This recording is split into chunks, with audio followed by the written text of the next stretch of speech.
xam ngeen ne nag jamono ji benn xibaar moo am muy 78e session assemblée générale des nations unies boobu nga xamante ne ñu ngi koy amal foofu ca New York te kii nga xamante ni mooy son excellence le président de la république du Sénégal monsieur Macky Sall war fa teew teewaayam foofu nag yaakaar naa ni démb gis nañu discours bi nga xamante ni yëkkati na ko discours am boobu nag am na loo xamante ni dellusiwaat na muy système multilatéral boo xamante ni c'est révolu boo xamante ni dañ ko hérité du passé donc lu mu ci xamal ni que c'est devenu obsolète ñoo bëgg ñu dem déglu ji discours ki nga xamante ni mooy président de la république Macky Sall à la 78e session de l'Assemblée générale des Nations unies foofu ca New York sous la présence effective du secrétaire général des Nations unies, du président du Brésil et des chefs d'État des États-Unis d'Amérique. Que le système multilatéral,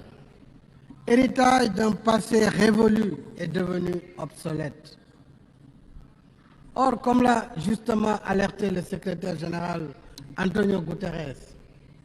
un système qui continue d'ignorer les réalités de son temps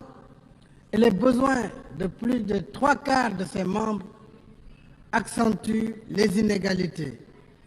génère les conditions de sa contestation et provoque le risque de sa fragmentation. Si nous voulons éviter cette fracture, la sagesse commande de réformer la gouvernance politique, économique et financière mondiale, afin qu'elle soit plus juste, plus représentative de la diversité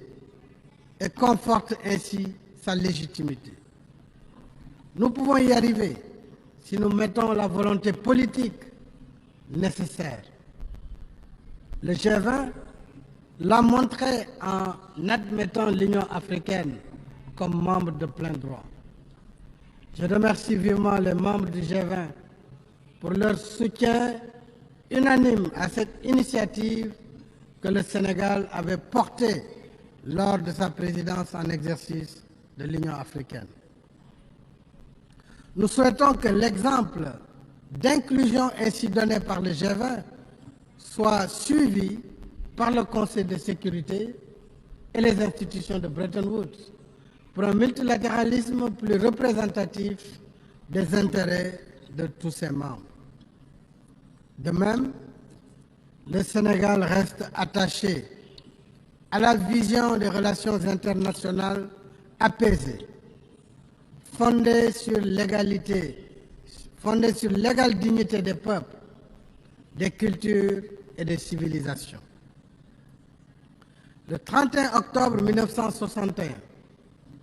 soit un an après l'indépendance de notre pays, le président Léopold Sédar Senghor expliquait ici, sur cette vision, par ces mots, et je le cite,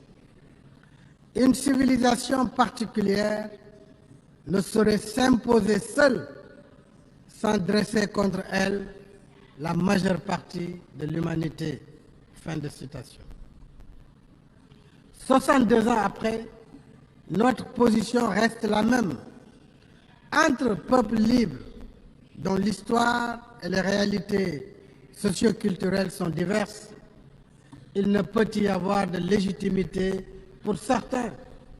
de définir et imposer à tous une seule façon de vivre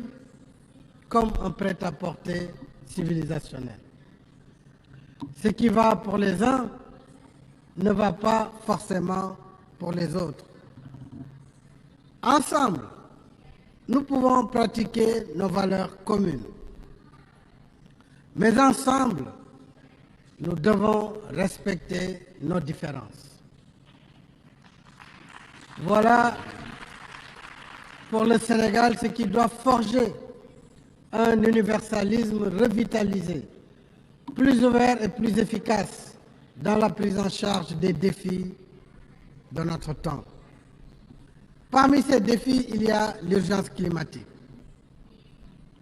Alors que les phénomènes extrêmes se multiplient, le Sénégal reste engagé dans la mise en œuvre de l'accord de Paris sur le climat. Ainsi, grâce à notre politique volontariste de mix énergétique, les énergies renouvelables représentent aujourd'hui 31% de nos capacités installées. Avec la signature en juin dernier de notre partenariat pour une transition énergétique juste, nous avons l'ambition de porter ce taux à 40% en 2030. Et je remercie ici les pays partenaires du G7 qui nous ont accompagnés dans la mobilisation de 2,5 milliards d'euros sur une période de 3 à 5 ans à partir de 2023 pour financer nos projets au titre de ce partenariat. Nous poursuivons en même temps la réalisation d'infrastructures sobres en carbone et résilientes au changement climatique, dont 2 projets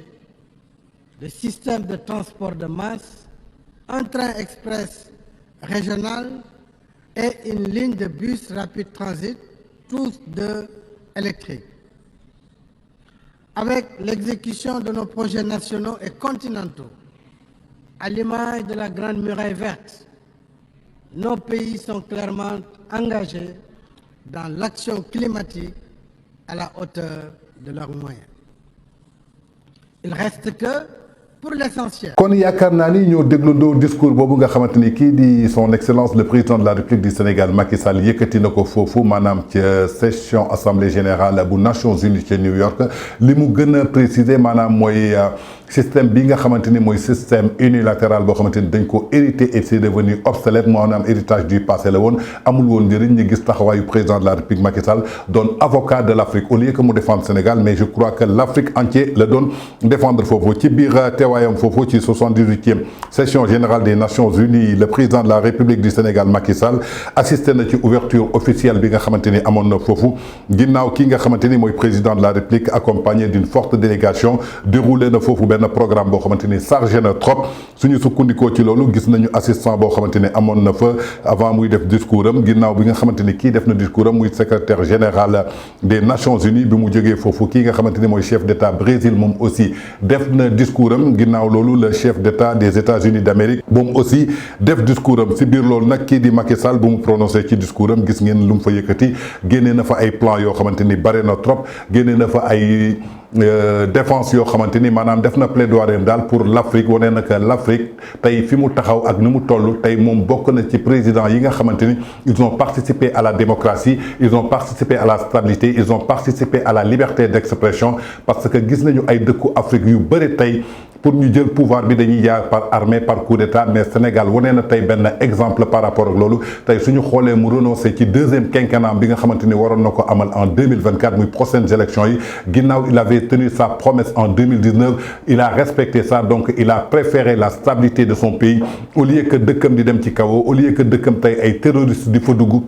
au lieu que tey dëkkam tey mu dugg ci ay guerre civile lu mel ni lu ñu gis tey Mali lu mel ni lu ñu gis Niger mel ni lu ñu gis tey Burkina Faso donc yooyu Sénégal épargné wu na ci donc kii di président Macky Sall daal def na plaidoyer Afrique en passant par le Sénégal en passant par lui-même donc ñu bëri sax ñi ngi njort plaidoyer boobu c'est juste parce que